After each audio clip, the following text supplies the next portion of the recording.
And no one here has to worry about going to jail. You might get audited by the IRS, but you don't have to worry about going to jail. Those freedoms were not free. They were bought for us.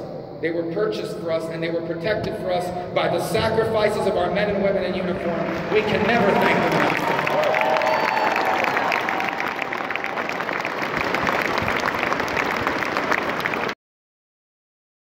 Our veterans is so many do not stop serving when they come home. You go to any fire station in America, you are going to meet veterans. You go to any police department in America, you're going to meet veterans. In fact, tragically, I believe it was last night or earlier this few days, a brave Marine on her first day on the job as a police officer lost her life in the line of duty.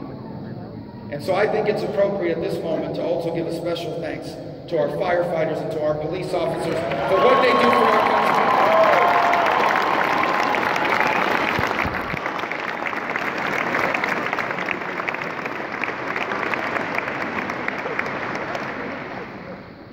This election is deeply personal to me. I've told everyone that will listen that I will work as hard as it takes. I will campaign in all 50 states if I have to. I'll go there in my pickup truck if I have to. I did that when I ran for Senate. I was a huge underdog in that race in 2009. No one thought I could win. The entire establishment in Washington was against me. They wanted us to nominate the sitting governor of Florida, who, by the way, was also a con artist, because he said that he was a conservative. I knew who he was, and I was proven right. Before that race, it was the choice between two political parties or between names on a ballot. We're being asked to choose what every generation before us chose. What kind of country do you want America to be in the 21st century? And for me, this is deeply personal because America is not just the country I grew up in. It's not just the nation I was born in. For me, America is the place that literally changed the very history of my family. My mother was one of 7 girls born in rural Cuba. Her father was disabled by polio as a child, and so he struggled his whole life to provide for his girls. You can only imagine how hard it was for a disabled man in a rural area in a developing country where there was no welfare, no food stamps, nothing. You had to go find work. My mother says she never went to bed hungry, but she knows her parents did, so they didn't have to.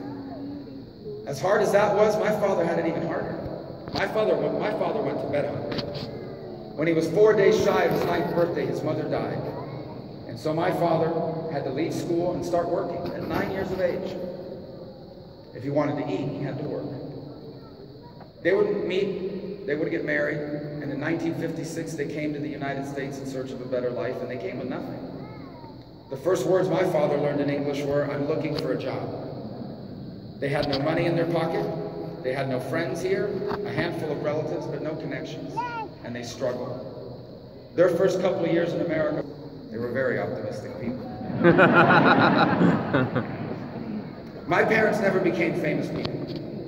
They never became rich. But my parents were successful. You see, less than 10 years after they arrived with nothing, my father was just a bartender at a hotel on Miami Beach. And they bought a home in a safe and stable neighborhood. They would work for the next 3 decades. And then they would retire with dignity and with security.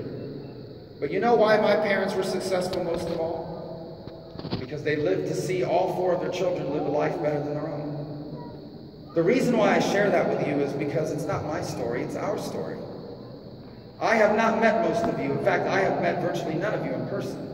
And so I don't know your personal stories, but I know you're Americans. And if you're an American, then that means you are just a generation or 2 removed from a story just like that. Whether they came from another country or not. It was the sacrifices that your grandparents made for your parents.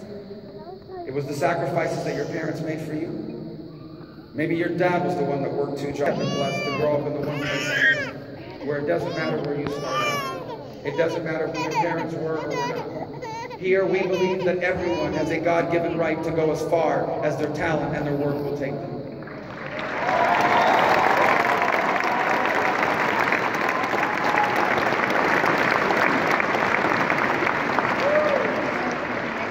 What my parents achieved, what your parents achieved, what you've achieved, and what you're trying to achieve as a name. It's called the American Dream. And it has nothing to do with how much money you make. It has nothing to do with how many buildings have your name on it. It has nothing to do with how many things you own on the day you die. It has nothing to do with any of that. The American dream is about achieving happiness, the way you define happiness. It isn't about being rich. There's nothing wrong with being rich. We celebrate success. But every country in the world has rich people. Even the poorest countries in the world have rich people. What makes us special is that we have millions of people that are not going to get rich. And that's not their plan. Their plan is to achieve happiness. The American dream is fading from us. We're starting to lose it. A recent poll of young Americans found that over 50% of millennials believe the American dream is dead. And that should frighten us, because that's not about economics. A single day to ensure that we can do that for our children.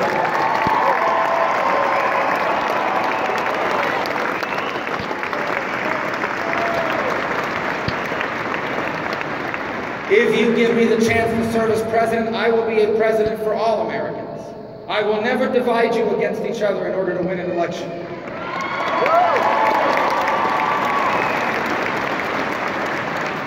I will fight for all of our people, even the people that say nasty things about me, even the people that don't vote for me. I'm going to cut their taxes too. Hell yeah. Because if you want to be the president of the United States, you have to love all of the American people, even the ones that don't love you back. That's the kind of president I will aspire to be.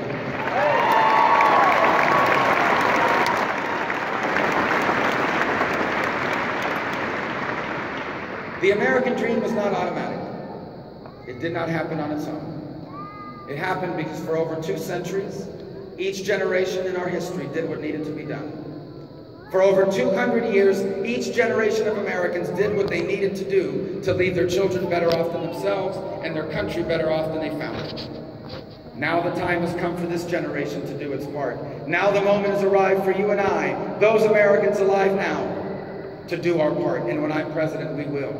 When I am president, we will re-embrace the principles that made us special, and we will apply those principles to the challenges of our time. And when we do what needs to be done, despite how difficult things may appear right now, I want you to know what history is going to say of us. Here's what history is going to say about this generation. It will say that we lived in the early years of this new century in a very difficult time. And it will say the truth, that after 8 years of Barack Obama, we almost got it wrong. But then in 2016, we remembered who we were. We remembered what America was. And like the generations that came before us, we rose up and solved our problems and confronted our challenges and embraced our opportunities. And because we did what needed to be done, the American dream didn't just survive. It reached more people and changed more lives than ever before.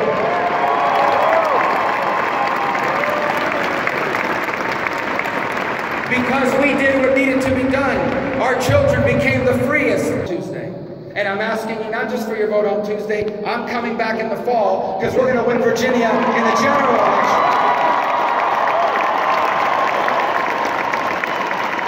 We will win Virginia in the general election, and we will win the presidency, and we will do what needs to be done, and we will leave for our children what they deserve to inherit, the single greatest nation in the history of mankind.